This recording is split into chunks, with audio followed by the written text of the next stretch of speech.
नमस्कार साथियों, मैं जितेंद्र सिंह चौहान आपके अपने YouTube चैनल गुरु चौहान जीके पर आप सभी लोगों का हार्दिक स्वागत करता हूं, अभिनंदन करता हूं।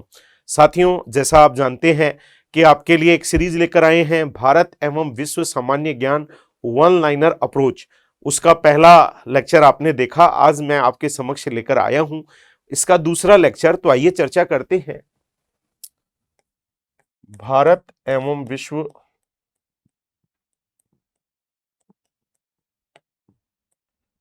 सामान्य ज्ञान,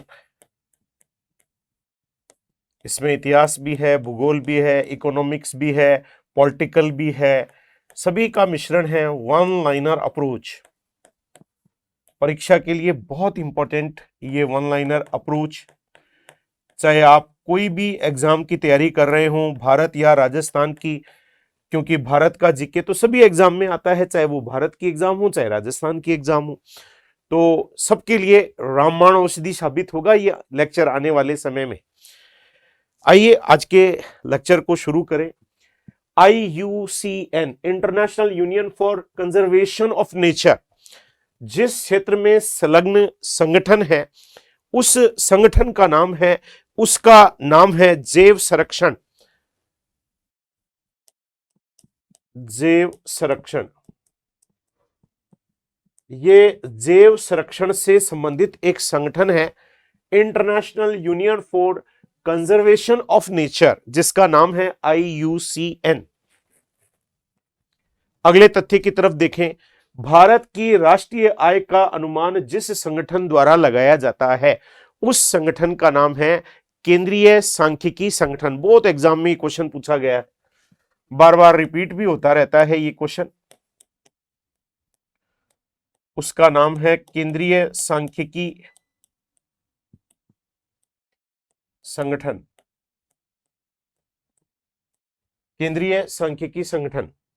अगला तथ्य है, पोमोलॉजी में अध्ययन करती हैं। तो साइंस की कई शाखाएं हैं, एग्रीकल्चर की कई शाखाएं हैं, तो पोमोलॉजी में किसका अध्ययन करते हैं? फलों का। पोमोलॉजी में किसका अध्ययन करते हैं? फलों का अध्ययन करते हैं पोमोलॉजी में। प्रश्न 4 है, कपास का रेशा मुख्य रूप से बना होता है। तो कपास का जो रेशा होता है वो सेल्यूलोज का बना होता है, सेल्यूलोज से बना होता है कपास का रेशा। वॉली स्मैश सर्विस का संबंध जिस खेल से है उस खेल का नाम है कि वॉली, हाफ वॉली, कई जगह यूज होता है ये वॉली शब्द। स्मैश करते हैं और सर्विस की जाती है, वो लॉन टेनिस से संबंधित है। ये शब्दावली है खेलों की और शब्दावलियां परीक्षाओं में पूछी जाती हैं। तो volley, smash, service, lawn tennis की शब्दावली है। अगला तथ्य है, आधुनिक ओलंपिक खेलों का जनक किसे कहा जाता है? तो अभी हाल ही में टोक्यो में ओलंपिक खेल आयोजित हुए थे, तो आधुनिक ओलंपिक खेल हैं ये, इसका जनक कहा जाता है पियरे डी कुबर्तिन। आधुनिक ओलंपिक खेलों का जनक पियरे डी कुबर्तिन को कहा जाता है। अगला तथ्य है, the world beneath his feel जीवनी है। बहुत ही जबरदस्त भारत के बैडमिंटन के खिलाड़ी पी गोपीचंद, पुलेला गोपीचंद की जीवनी है ये। पुलेला गोपीचंद की जीवनी है जिसका नाम है the world beneath his feel. गुरु चौहान जी के ऐप हमने आपकी सेवा के लिए बनाया है और उस ऐप को आप डाउनलोड कीजिए प्ले स्टोर से। उस पर 3 किताबें आपको मिलेंगी, जो कंटेंट में, स्टोर में जाइए, कंटेंट में जाकर उन किताबों को डाउनलोड कर लीजिए और उनका पढ़ने का मजा लीजिए। एक है राजस्थान कल्चर की किताब जो मैंने लिखी है, एक भारत और विश्व करंट जीके, राजस्थान का भी करंट जीके है, प्रैक्टिस बुक है जो मैंने लिखी है। राजस्थान 7 डेज जो राजस्थान की हनुमान चालीसा है, जो भी मेरे द्वारा लिखी गई किताब है। ये तीनों किताबें चौहान पब्लिकेशन की मार्केट में भी उपलब्ध है परंतु गुरु चौहान जी के ऐप में जाइए और निशुल्क इन 3 किताबों को पढ़ने का मजा लीजिए। अगला तथ्य है इलेक्ट्रा गोल्ड कप का संबंध जिस खेल से है, इलेक्ट्रा गोल्ड कप का संबंध है जिस खेल से, उस खेल का क्या नाम है? उस खेल का नाम टेबल टेनिस है। एक होता है लॉन टेनिस, एक होता है टेबल टेनिस। लॉन टेनिस आप जानते हैं ग्रास कोर्ट और क्ले कोर्ट पे खेला जाता है, टेबल टेनिस टेबल पर खेला जाता है। इंडोर गेम्स है, एक होते हैं आउटडोर गेम्स, एक होते हैं इंडोर गेम्स है। टेबल टेनिस इंडोर गेम्स में आता है। इलेक्ट्रा गोल्ड कप का संबंध है टेबल टेनिस से। अगला फैक्ट है ओलंपिक मसाल प्रतीक है, किसका प्रतीक है? चुनौतियों का। ओलंपिक मसाल चुनौतियों का प्रतीक है।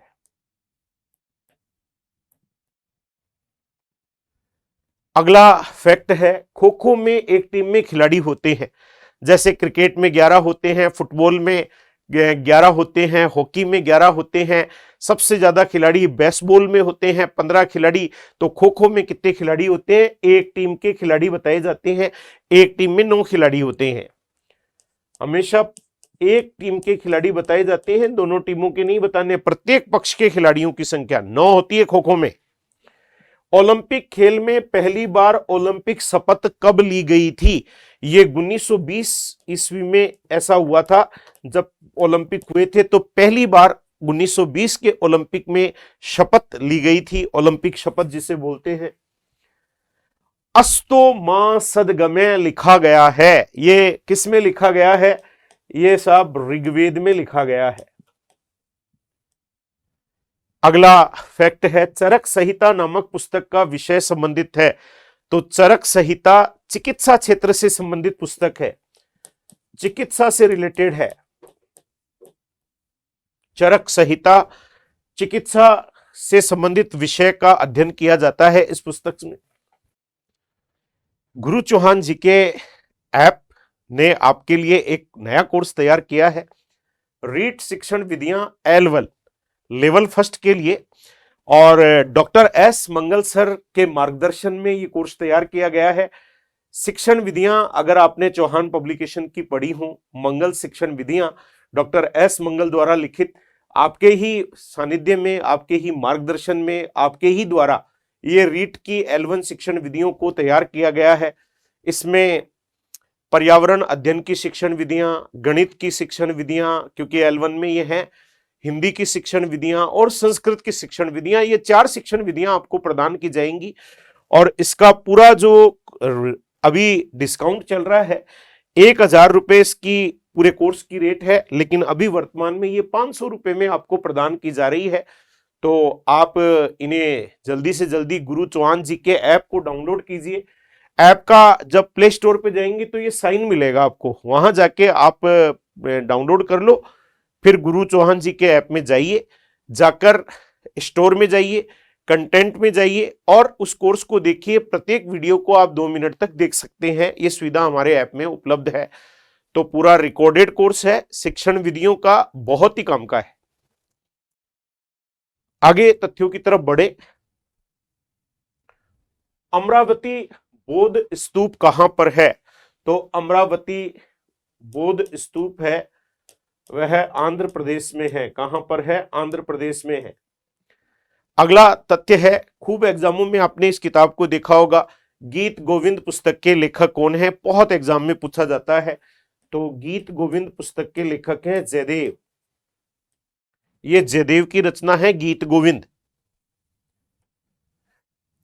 अगली किताब भी खूब एग्जाम में आपने देखी होंगी, आईने अकबरी के लेखक हैं, आईने अकबरी के लेखक हैं अबुल फजल। अबुल फजल की एक और किताब है, किताब का नाम आपने सुना होगा अकबरनामा। अतः अकबरनामा, आईने अकबरी, इनके लेखक कौन हैं? अबुल फजल साहब की किताबों के नाम हैं।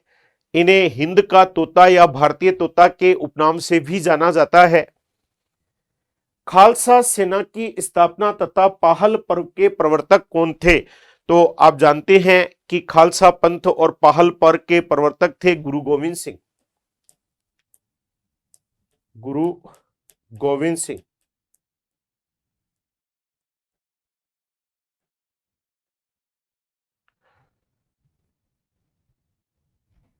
चिड़िया नाल में बाज लड़ावा, तय गोविंद सिंह नाम कहावा। गोविंद सिंह, गुरु गोविंद सिंह। गुरु चौहान जी के ऐप ने आपके लिए एक और शिक्षण विधियों का कोर्स तैयार किया है, रीट लेवल 2 विज्ञान शिक्षण विधियां, जिसमें विज्ञान की शिक्षण विधियां, गणित की शिक्षण विधियां, हिंदी की शिक्षण विधियां और संस्कृत की शिक्षण विधियां आपको प्रदान की जाएंगी डॉक्टर एस मंगल सर के मार्गदर्शन में। और 1000 रुपए जिसका पूरा कोर्स रेट है, लेकिन वर्तमान में डिस्काउंट है, मात्र 500 रुपए में आप गुरु चौहान जी के ऐप से ये शिक्षण विधियां पढ़ सकते हैं, प्राप्त कर सकते हैं। ऐप को डाउनलोड करें और इन शिक्षण विधियों को देखें। प्रत्येक वीडियो को 2 मिनट तक चलाकर आप देख सकते हैं। अगला तथ्य है, आर्य समाज की स्थापना किसने की थी? आर्य समाज की स्थापना की थी स्वामी दयानंद सरस्वती। स्वामी दयानंद सरस्वती ने आर्य समाज की स्थापना की थी। खूब परीक्षा में पूछा जाता है। अंतिम मुगल शासक बहादुर शाह जफर की मृत्यु हुई थी, अतः अंतिम मुगल शासक बहादुर शाह जफर की मृत्यु हुई थी रंगून, और ये रंगून जो पहले बर्मा और अब म्यांमार, कहां पड़ता है? म्यांमार में पड़ता है रंगून, जहां पर अंतिम मुगल शासक बहादुर शाह जफर की मृत्यु हुई थी। डॉक्टर बी आर अंबेडकर द्वारा संविधान की आत्मा जिस अधिकार को कहा जाता है उसका नाम है संवैधानिक उपचारों का अधिकार। संवैधानिक उपचारों का अधिकार को डॉक्टर बी आर अंबेडकर द्वारा संविधान की आत्मा कहा गया है। संवैधानिक उपचारों का अधिकार,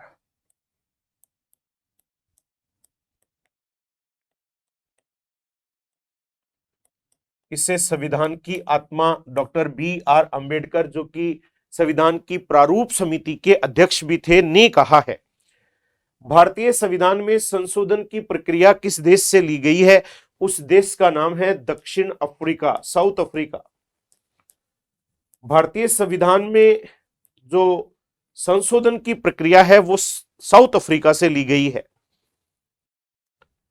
एक और कोर्स गुरु चौहान जी के ऐप में आपके लिए तैयार किया गया है, रीट L2 सामाजिक शिक्षण विधियां, डॉक्टर एस मंगल सर के मार्गदर्शन में। सामाजिक में सामाजिक की शिक्षण विधियां, हिंदी की शिक्षण विधियां और संस्कृत की शिक्षण विधियां आपको प्रदान की जाएंगी। 1000 रुपए इसकी रेट है, लेकिन वर्तमान में डिस्काउंट रेट है, वो 500 रुपए में आप प्राप्त कर सकते हैं। गुरु चौहान जी के ऐप को प्ले स्टोर से डाउनलोड कीजिए और शिक्षण विधियों को कंटेंट में जाकर देखिए, और अगर आपको लगता है ये हमारे काम की है तो उसको फिर आप खरीदिए। अगले तथ्य की तरफ रुख करें। भारत में सशस्त्र बलों का सर्वोच्च सेनापति होता है तो वह कोई और नहीं, राष्ट्रपति होता है। वह होता है राष्ट्रपति। और वर्तमान में भारत के राष्ट्रपति हैं रामनाथ कोविंद साहब, जो कि तीनों सेनाओं के सर्वोच्च सेनापति हैं। भारत में भाषा के आधार पर बनने वाला पहला राज्य है, उस राज्य का नाम है आंध्र प्रदेश। भाषा के आधार पर बनने वाला भारत का पहला राज्य है आंध्र प्रदेश। भारत का प्रधानमंत्री बनने के लिए कम से कम आयु कितनी होनी चाहिए? तो भारत के प्रधानमंत्री बनने के लिए कम से कम आयु होनी चाहिए, वह 25 वर्ष होनी चाहिए। 25 वर्ष से कम आयु वाले प्रधानमंत्री नहीं बन सकते। 25 वर्ष या 25 वर्ष से अधिक वाले प्रधानमंत्री बनने के दावेदार हो सकते हैं। भारत का राष्ट्रपति त्यागपत्र किसे दे सकता है? भारत का राष्ट्रपति त्यागपत्र दे सकता है उपराष्ट्रपति को। किसे दे सकता है? उपराष्ट्रपति को। और राष्ट्रपति को पदच्युत किया जा सकता है, पद से हटाया जा सकता है महाभियोग के द्वारा। तो ये प्रश्न भी ध्यान रखने योग्य थे। हमारे गुरु चौहान जी के ऐप में बहुत सारे कोर्स डॉक्टर एस मंगल सर के मार्गदर्शन में हमने तैयार किए हैं और बहुत ही मिनिमम रेट्स में हैं। विद्यार्थी हित में तैयार किए गए हैं, क्योंकि चौहान पब्लिकेशन भी विद्यार्थी हित में काम करता आ रहा है और हम लोग काफी लंबे समय से ऑफलाइन पर काम कर रहे थे और अब ऑनलाइन में भी काम करने पिछले कुछ समय से कर रहे हैं। कई सारे कोर्स डेवलप कर दिए गए हैं और कई तैयार हो रहे हैं। आप इनका फायदा उठाइए, इसमें डिस्काउंट भी दिया जा रहा है और बहुत ही अच्छे अच्छे शिक्षकों ने इसमें पढ़ाया है। रिकॉर्डेड कोर्स है, लाइव नहीं है और बहुत ही मिनिमम रेट में आप पुस्तकें भी प्राप्त कर सकते हैं, कोर्स भी प्राप्त कर सकते हैं और आपके काम की चीज है। तो तुरंत गुरु चौहान जी के ऐप को डाउनलोड करो और उन कोर्सेज को देखो जो आपके लिए तैयार किए गए हैं। धन्यवाद साथियों, जय हिंद साथियों।